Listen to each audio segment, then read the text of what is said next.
good reason, we find it difficult to relinquish control to technological devices. This is particularly evident in the idea of self driving cars, but even small things, such as the refrigerator that automatically restocks milk without being asked for it, meet with resistance. Human beings are creatures of free will and staunch defenders of our own agency. And any technological advancement that fails to acknowledge this essential human trait is doomed to fall short. And trying to define the future based on yesterday's data is never a good idea. Very welcome to Code Red Technology, Madness, and the Future of Humanity, the monthly podcast for people who are pissed off about technology going rogue, want to do something about it, and wish to use technology in a positive way to create a better future for humanity. My name is Ursula Yesin. I'm the founder and CEO of Red Swan Vienna, and it's my pleasure to co host this podcast with Silicon Valley based tech luminary, futurist, innovator, inventor, writer, and idea generating machine, Chris Kalabukis. A warm welcome, Chris. It's such a delight to have you on this show. Well, thank you so much. I love that introduction. I'm going to definitely use it myself. I think idea generating machine is the least I can do for you.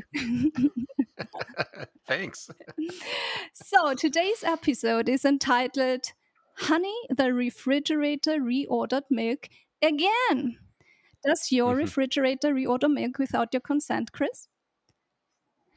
No, actually, my refrigerator is a dumb one, and I purposely bought a dumb refrigerator So did I. because, yeah, I mean, the funny thing is about that particular example is that I've been using it for a really long time. I think it's been what 10, 15 years or something like that where that first example came out.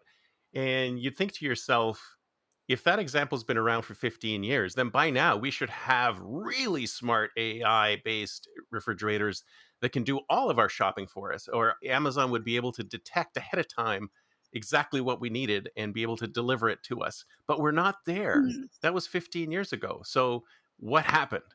I guess that's the question. Yes. Actually, nearly 2 decades ago, I attended a talk by a bright eyed researcher who impressed the audience with tales of an intelligent refrigerator that could, almost unbelievably, reorder milk all on its own. I must say, I was impressed too. Fast forward 18 years, and I find myself seated in the same auditorium listening to the same researcher touting the same revolutionary appliance. The autonomous fridge, it seems, is still a milk ordering powerhouse. Yet, somehow, this miracle product has failed to catch fire in the marketplace. So, what happened? Did it fall prey to lactose intolerance? Unlikely. And also, as you mentioned, since then, other intelligent assistants have joined the refrigerator in its endeavor to restock consumer goods. From the Amazon Dash button to Alexa to Google Home and beyond. An army of devices now stands at the ready, poised to reorder not just make, but a dazzling array of goods and services. And yet, even in this era of hyperconnectivity, no one seems to really want the poor autonomous refrigerator. What do you think is the reason for that, Chris?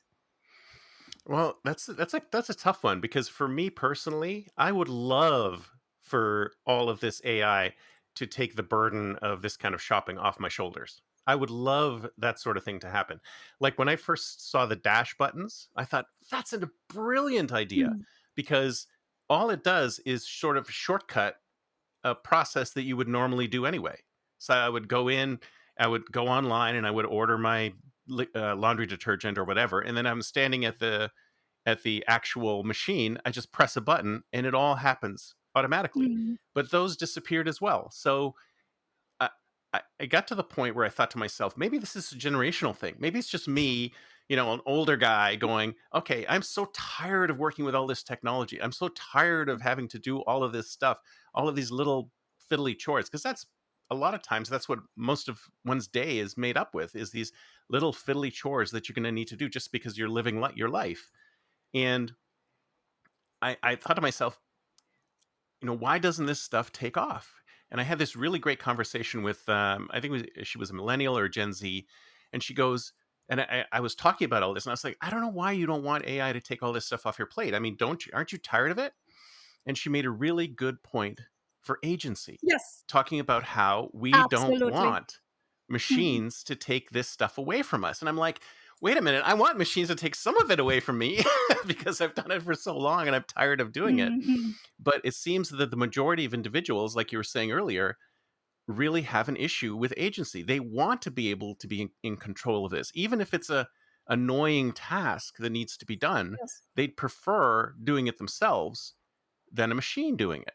So how do we get across that? How do we get to the point where we trust our AI to be able to do stuff on our behalf without us having to trigger it? Mm, And I think that's sort of the sticking point that we're at right now, because all of these machines that are around us, they're listening to us all the time. They're reading our calendars, they're reading our emails, they know everything about us. They know what we're doing, they know what we want to do next, but they won't offer. Sometimes they'll do. I mean, Alexa will sometimes offer things like, "Oh, by the way, did you know this?" or "By the way, I can do this." But most of the time, it's not proactive at all. So it's almost like all of these companies have stepped back and said, "We can provide these things to you, but we sense that you don't want it. mm. So we're going to let you be the active participant in this, and you have to trigger these things in us, as opposed to us giving it to you." So I don't know how we get over that. Maybe we just need to trust the AI more. I don't know. But should we? Can we? I Well, I mean, we do things like auto bill pay, for example. I mean, some of us are I don't okay even with our trust that. T T-Mobile bill being paid every month Mm, because it's the same every mm, month, so just gets paid every month, and it's the same. And ideally, what you want to do is put systems in place so that if there is some unusual situation, then it actually does inform you. Like, say, for example, you want to do bill pay. It's $140 every month. If it's $160 one month, maybe it'll flag it and go, "Wait a minute, mm. let's let the human know it's a little bit more," and ask them. But if it's $140 and $140 and $140, it maintains that same thing, then let's trust the machine to be able to pay it on our behalf. I think we need to put those safeguards in so that if AI sees something that is a little out of whack, out of pattern, then it'll come back to us and go, "Hey, did you know that this was different from last time?" But if it's the same every month, then why not take that off my plate? Well, I think the reluctance might be because many people don't want to let the refrigerator dictate if and when milk is to be reordered. Maybe I don't want milk this week, or maybe I don't want to drink milk anymore at all. The Hmm. problem is that the smart refrigerator analyzes our habits based on existing data and thus creates our future based on the past. So we might become stuck. It can be sorts of a technological prison of old habits, also. Just imagine you want to change your habits. So there's no active change, no variety, no reshaping the future. It's a technological prison of old habits. Now, well, one could say the milk isn't that bad in and of itself, but it does bring home to us the absurdity of total connectivity and challenges our resistance, our little rebellion against smart everyday helpers that are becoming more and more ubiquitous. Analysts at the Gartner Group predicted that there would be 30.7 billion connected things from toothbrushes and smart cars to entire smart homes by 2020. Virtual personal assistants such as Amazon's Alexa or Google Home would become the central control point of all other devices, they said. And they said they would set out to have an ever greater say in our lives. Despite enormous marketing efforts, this, I think, fortunately, didn't really happen yet. But I would like to hear your perspective on this, Chris. Are you living in a fully automated smart home in San Diego? Well, no. Why not? I do have an Alexa sitting on my Mhm. desk. We used to have an Alexa in the living room, but we've got rid of that because I think the biggest problem with it is that it's not trustable yet. Right. It's not at a point where it will do what you want it to do. First of Yes. all, even though the audio recognition is getting better and better and better, it's still not right, Yes. and it still does things when it shouldn't do things, and it's just not quite there yet. And I think that's, of course, the problem with a lot of Mm, technology, mm, is that it's still not there. And in the issues we had setting up this call, with the issues with technology in general, is that you almost really need to be have a certain level of technical prowess to be able to work with it. with the technology. Yes. So if you think about it, the people who've developed Alexa and these other devices, they're all Mm, mm, technologists, right? So the technologists can work with the technology really, really well. But as soon as you take it out of the technologist's realm, it becomes much more difficult for people to actually work with, because you need yes. to know the tricks. It's kind of like with we were talking about with ChatGPT, right? I mean, if you just had a regular conversation with ChatGPT, it would give you terrible results. But if you were able to prompt it properly, so you need to have that level of technical ability level to be able to understand how to prompt it properly to get the best responses out of it. And it's the same with almost all of this technology. If you think about it, I think Robert Scoble said it once. He says, "We are all dancing to the tune of the machines," Mm, right? Because if we just be ourselves with the machines, it's going to go, error, I don't understand you. We have to dance to the tune of the machine so the machine understands us very good and can point. provide us with good results. And we haven't gotten to that point yet where we can just be ourselves Mm, and the machine can then understand us. And I think that's what's happening with the milk, right? Because you're saying it's it's looking at the patterns of the past. And we all know, I mean, one of the things I believe is that every single moment is new. mm. Exactly. Everything that has happened in the Right. past, Right. you can't look back to the past and say, well, this is going to happen again, because it never happens again. Absolutely. Absolutely. nothing Yes. Yeah. You can nothing never that's ever step into the same river, right? Mm, exactly. So nothing that's ever happened, because if we could, then we'd all be multimillionaires, because we would just duplicate right. what somebody else did Right. Right. again, and boom, you're done. And that's my big bone to pick with the success industry. It's like, oh, just follow my path and you'll be a multimillionaire. That thing worked for you in that moment at that time with those people, Exactly. but it's never going to happen again, Right. And right? usually they don't So even know why it happened. They just try they just try to interpret it in retrospect, right? And exactly, don't know it's if that's what is it, really the point. survivorship Yeah. bias, Yes. right? Yeah. So if you're successful, you go, oh well, obviously everything that I just did made me successful. So it But must be it, right? you could, yeah. But I mean, look at YouTube. There was probably 15 to 20 or more competitors to YouTube, and they're all gone. Nobody knows anything about them. There's a few on the edges, but there was hundreds of competitors to YouTube, but the only one that people know about is YouTube. So you go, oh, I'm going to start a video streaming service. I'm obviously going to be successful because look at YouTube. So I think that's the reason why we look at the past to try and figure out where the future is going to come from.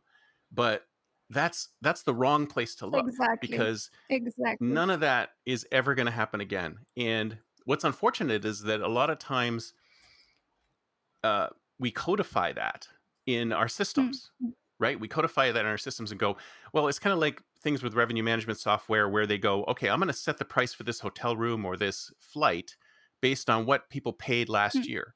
But the conditions from last year, the conditions from that day last year are completely different. Yes. So you're never going to get an accurate prediction of what to do at some future point. Exactly. And I couldn't agree more. we keep Mhm. trying Yeah. and trying to do that, but we're never going to be able to do it based on past data. Absolutely.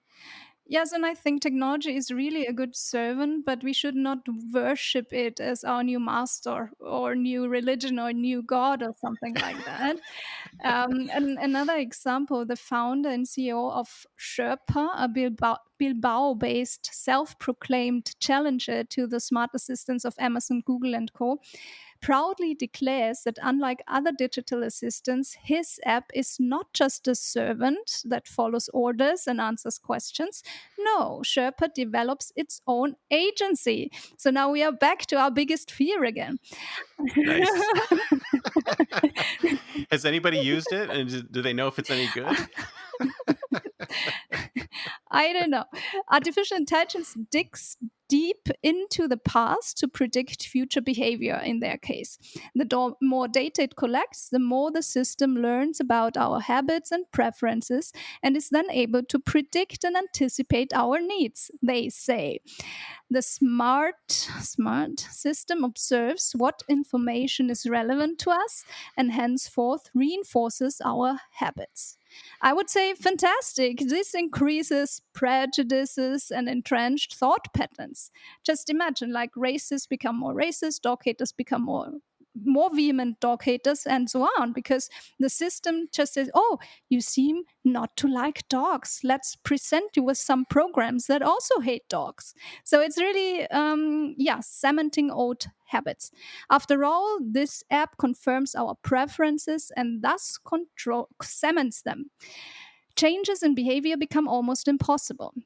And another problem with that is that nothing innovative can emerge from existing preferences. If I had asked people what they wanted, they would have said faster horses. Henry Ford once famously described this dilemma. So, Chris, I know you as a great innovator and idea generator. Is linear thinking and statistics the right approach to innovation? Are yesterday's data a useful tool for innovators, or are they inhibiting our creative minds? Well, it's interesting you should mention that because you've got two different things, two different forces going on. You've got the innovation, Hmm. which of course the past can inform it, but not necessarily drive it, Yes. right? Yeah. But then you have Very good these point. Very people's good and point. Let me these repeat this. The past can yeah, inform it, but it cannot drive it. exactly. And you talked about the silos where people are in their little racist silos or in their dog hating silos, and the thing is that that's where the profit is. Unfortunately, the profitability is keeping people in the silos, because if That's I know right. someone is a dog Mm, hater, then I can sell him dog hating mm, content. If I know someone is a racist, I can sell him racist that's content, and I right. can make money off the racist content. Can you make money off the innovation? No, that's a totally amorphous, and you have no idea what's going Yes, on there, all right. and you have no idea if you can make any money off of it. And if you have no idea if you can make any money off of it, then people stay away from it. So they go, I'm okay keeping this person in the racist silo as long as I can continue to sell him racist content and give him, and obviously we don't want to talk about racism but specifically, but I mean, say it's a particular type of music, Yes, right? yes. So I'm a country music Mm. fan. So I'm just going to be given country music Oh, that's all nice. the time, every day, over and over and over again. And I'm not going to be taken out of my country music silo, Yeah. because if I'm taken out of my country music silo, then I'm going to feel Mm. uncomfortable. And God forbid anybody feels Uncover. Oh uncomfortable, my but that's where the innovation that's where the innovation lies. The God. innovation Yes. lies in the lack of Mm. comfort, in the pushing people slightly outside Yes. of their comfort zone. Yes. But how do you sell somebody country music? You have to make sure that you know that they're a country music aficionado, and you can sell them more and more country music. I'm not going to sell this person classical music. I'm going to sell them country music. So people get stuck in these silos, and the silos are super profitable. Mm. And that's one of the reasons why these companies really need to say to themselves, you know what? Maybe I've sold this guy enough country music. Maybe I need to sell him something slightly different, maybe poppy country, or just open up their windows a little bit. And this is what happened when I was with Yahoo, is that we were doing some innovation around Yahoo Music. Mm. And one of the things they were talking about was preferences, right? So if somebody goes in and listens to a lot of country music, we're going to give them more country music, but every now and then we'll throw in something that's not country, or it's like orthogonal to country or something else, just to try and expand the individual's experience of music and maybe get them into other types of music as well. But really, the company themselves, they have to be the ones to spearhead that. Yes. They have to be able to say, you know what, we're not going to keep these people in these silos. Mm, We're mm. going to help them expand their silos beyond what they're in. And even though it's, we may take a little bit of a hit in profitability, but we're helping these people to expand their minds and do something Mm. different. And that's how you change the mindset of the people in the silos. But the companies themselves have to be the ones to do it. And that's why I'm a huge fan of these personal AIs as opposed to Amazon AIs or Google AIs, because the Amazon and Google AIs, all they care about is keeping people in their silos and selling them stuff. Because the more stuff that you sell people in the silos, you know this person is going to be a country western fan or country fan, and they're going to buy country music over and over and over again, and the stock price is going to shoot up, and we never have to worry about getting this person out of it. Mm, But if we were had a personal AI who would go, you know what, maybe we should expand the kind of music that you like to listen to into something different and open up some new horizons. Something that worked for me and not for Amazon maybe might take a bit of a hit in profitability, but at least give me something that's more interesting and expand my view of the world. And I think that's what we need to look for is we need AI that's on our side mm. instead of their side. Oh, well, that's fantastic. I totally agree. And how do you, as an innovator, how do you feel about this? That there's so much money in the silos and actually no money in the invention, in the innovation. How do you deal with that? I must say it drives me crazy. It's the same problem with all kind of innovation in all spaces, Yes. right? And especially futurism as well, because as soon as you start stepping out of this 3-4 month time frame that people are stuck in, then people they just lose interest. They go, well, I have no idea if this is going to be profitable. Mm, I don't mm, know if mm, the idea if this is going to make me any money, so I'm really not interested in pursuing it. mm, And you have to look at it from a market perspective. You have to say to yourself, okay, there's a certain fixed market size that you have if you just promote country music to this person. I mean, there's a 15 million or whatever the amount is. You go, if you decide to promote Western music, or if you decide to promote blues music to this person as well, which is sort of adjacent to country, then maybe you can actually expand the size of your market. mm, So it's always about incremental. When you're talking about money, folks, it's about incremental mm. innovations. Like how can we add Absolutely. a little bit Yes. here? How can we Yes. add a little bit there? Not let's take this person out and make him a punk right away. Right? Just like Mm, expand mm, the mm. horizons. And unfortunately, that's kind of where most innovation Yes. lies is in this incremental piece when you're talking about for-profit companies. Now, when you're talking about nonprofits or government entities who want to just go beyond that, that's a different story. So it's all about the incentivization. Like within these organizations, it's the incremental innovation that increases the bottom line that drives innovation. Mm. Outside of that, you really need to go outside of a for-profit companies. It's sad, but that's unfortunate. That's the way That's the case. capitalism works right now. Yes. Well, let's make a big leap to Greek philosophy. Um, I think know thyself is a great advice from Greek philosophy. And only when we become fully aware of our own desires, preferences, fears, prejudices, and entrenched thought patterns should we proceed to transfer our intelligence to machines. But since know thyself is a philosophical problem that has not been solved since millennia, we better be careful about it. While it makes perfect sense for intelligent assistants in cars to indicate that tires need to be changed or that we are approaching an accident site, the whole thing gets problematic when we are force fed predefined favorite programs of ours, as we just discussed. Smart assistants can be valuable everyday helpers when used correctly, but they should not mutate from servant to an almighty master. Do you agree or see that differently, Chris? Oh no, no, I think they should definitely migrate at some point. Okay.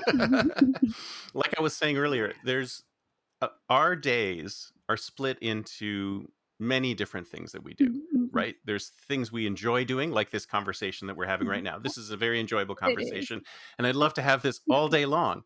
But then after this, I got to go make coffee, or I got to do this, or I got to do that. It's like these little tiny chores that every human being needs to Mm, do to live their life. mm, And I think that's where I mean, if you think about it, go back to the Jetsons or even these really old predictions of the future and how AI and robotics are supposed to help us, right? I mean, they were supposed to reduce our burdens, mm, right? mm.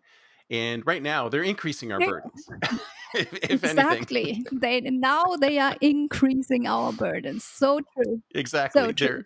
in fact, almost all technology increases our burdens, Absolutely. and we need to somehow have that mind shift away from technology for technology's sake Yes. and technologies for the sake of reducing our burdens, right? Mm. So let's look at technology from a what can we do to eliminate something that people don't like, that people are annoyed with? Because Mm. right now we're doing the opposite. We're creating systems and processes and tools that put barriers in front of Right. people to make things more difficult to do Exactly. because we want to extract some money out of Yeah. them We wanna instead extract some of money out of them by making it more difficult.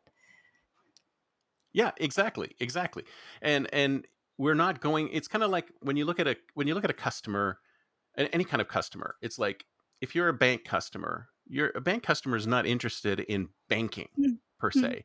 They're interested in saving as much money as they possibly can, possibly buying a house, maybe having a car, whatever. They have a set of things that they want to do, but the bank has a different set of things that they want to do. There's no alignment there. Mm. Mm. And I think it's the same with technology. Is technology's got its own thing. It's like it's barreling along doing its own thing, but we're not applying it to the burdens Mm. directly to say, okay, how do we apply this technology to make it easier? If you hate shopping, maybe you should buy a fridge that replenishes the milk, Mm. Mm. right? Mm. I mean, maybe there's not enough people out there who hate shopping. Maybe there's so many people out there who enjoy shopping and think of it as an Mm. entertainment that they love Mm. going out there to buy milk because it gives them Exactly. something to do. Mhm. I must say So, but I other like people, shopping. I like to go, do the groceries in different countries because I'm always so yeah, curious about the different things they have. So, yes, I exactly. So for enjoy. you, Yeah. a self-purchasing refrigerator would be no good. Doesn't make much sense, and I also think, there's another problem with the refrigerator, and that's the supply chain. How will the milk Mhm. get into your refrigerator? As long as we Right. can't beam it, right? Well, and then how would the milk who do you buy the milk from? Exactly. How do you Yes. decide who buys the Yes. milk? Do you always buy from the Mhm. same dairy? Do you buy from Target? Do you buy from Home Depot? This is one of the things that I was doing when I was with the IFTF. We were talking about the refrigerator buying milk. When How you does the were refrigerator with decide whom? who to buy the milk Yeah. from, Okay. right? Or which milk to Mhm. buy. And then do you give it a directive ahead of time saying, you know what, I'm trying to lose weight. So maybe you should try and reduce. See, and that's the thing that we don't really do enough Mm. of is we give it overall goals to help us with, right? So it would be great if I could give my AI a goal saying, you know what, I'd really like to lose 20 Mm. pounds. So that's all you have to tell it. And it'll go, okay, let me figure it out for you. So what it does is it'll park my autonomous vehicle further away. So I have to walk, or it'll stop elevators from working in front of me. So I have to take the stairs, or it will automatically order healthy meals for me. It's like we have to get to the point where it's helping us through life as opposed to where we were at right now. And it's not none of this is helping us through life. Yes. It's making things worse. So we have to get over that hump of helping us through life. And I'm not sure how we're going to Mm. get there in a way that's profitable for organizations to say, you know what, I'll pay for an Make AI people to help. uncomfortable. Yeah, Yes, but it's a very good point. I think there is, I think, an ex-Navy SEAL out there who does some videos, and he says like you have to do something that sucks actually every single day. Do yeah, something that's uncomfortable. I think we yeah, got so comfortable with everything. So every time you say, okay, maybe thinking 10 years ahead might be a little bit uncomfortable because it takes you out of your comfort zone. People are already not doing it because it's much more yeah. comfortable. It's really Yes, hard. it's I know. A lot of people Yes. say it's so hard. Mm. And the thing is, it's like you can look back 10 years and go, where were we in 2013? You can easily go back 10 years and figure out where we were in 2013 and then say, okay, if let me try and figure out where we're going to go in 10 years. And it's kind of clarifying to be able to say this is where I want to be, because a lot of times people don't even think that. That's right. They don't even think where they want to That's right. be. That's right. They just continue plodding along the way they are. Yes. And when you get people to actually think that far out and then work backwards, this is the thing I love to do, is that, okay, what's 2033 going to be like for you, Mm. right? Have them map it all out and try and figure it out in their heads. Yes. And then they're like, wow, I never even realized that, I could actually think this far out and then work backwards to today. Mm. And it's kind of like when you do a maze, right? When I Mm. was a kid, I would do Mm. mazes in the car when we were driving around, and I would always, the cheat code is to go from the end to the Mm. beginning because it's really easy to do that, right? But nobody ever thinks about the end. They just think about what I'm doing now, and Mm. I'm stuck in my little box doing what I'm doing, and you're just stuck in this box doing what you're doing day after day after day after day, and after 5 years, you're like, oh man, 5 years ago I should have thought about where I was going to be in 5 years. Yes. So, yes, I also think AI should not reinforce our patterns, but help us getting out of it. As it can analyze Right. it so well, it would be great to help us to get out of it. And yes, of course, we should never give up on our human agency and our free will choice. I think this is very important. But as long as the technology helps us with our lives in a real way, not in, oh, just be comfortable here, have this fatty meal, order it from delivery services, and just wait in your pot until we deliver it to you. That's not a good development. So, Well, we might be able to survive. What we could solve the housing issue, the transportation issue, and the food issue all by living in these little tiny pods that we can just then move around as we need from place to place, and then they could just be brought to food could just be brought to the pods and stuff like that. I mean, there's so many ways that there's so many problems that we have in the world that we haven't really applied AI properly to. Everything from small little burdens that we have every day to the big things. mm, And I believe that AI's got a lot to say because it can make connections, and it has so much more data, mm, access to so much more data than I mm, do than than, mm, than we do. mm, Is like, if we say to it, solve climate change, it might actually be able to come up with a solution that we haven't thought of. mm, So I think we have to be able to allow AI to look at those problems and go, you know what? Maybe there's something that you missed. mm. Yes. So I also would like to see technology applied in a way that is positive for the future of humanity and helps us to live a better life. So thank you very much, Chris. I really appreciate it. I really enjoyed our conversation today. And of course, I did as well. Thank you so much. This is, like I said, this is the highlight of my day. I'm very happy to hear that. Thank you. That's way too generous. Thank you very much.